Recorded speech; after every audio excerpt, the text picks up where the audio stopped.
Pangulong Ferdinand Marcos Jr. State Visit to India. RMN News Special Coverage. Negosasyon para sa Preferential Trade Agreement. Formal nang sinimula ng Pilipinas at India. Nagbabalita mula sa India, naroon si Rajuman Chanel Salazar. Chanel.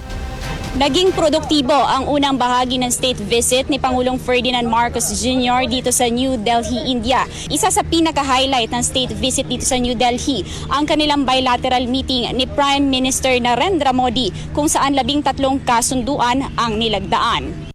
Isinulong din ng Pangulo ang panukalang Preferential Trade Agreement o PTA sa pagitan ng Pilipinas at India sa isang CEO roundtable meeting kasama ang mga negosyante sa ikatlong araw ng kanyang state visit.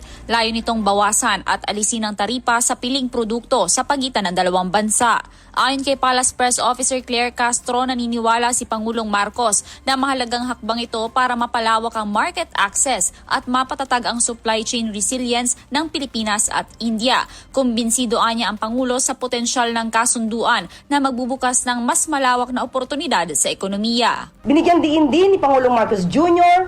ang pagsasapormal ng Philippine-India Preferential Trade Agreement o PTA na magbubukas ng mas malawak na market access, pag-institutionalize ng trade facilitation at pag-reinforce ng supply chain resilience.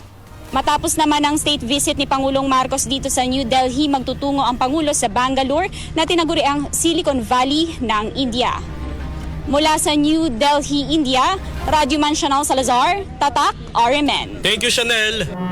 Pangulong Ferdinand Marcos Jr. State Visit to India. RMN News Special Coverage.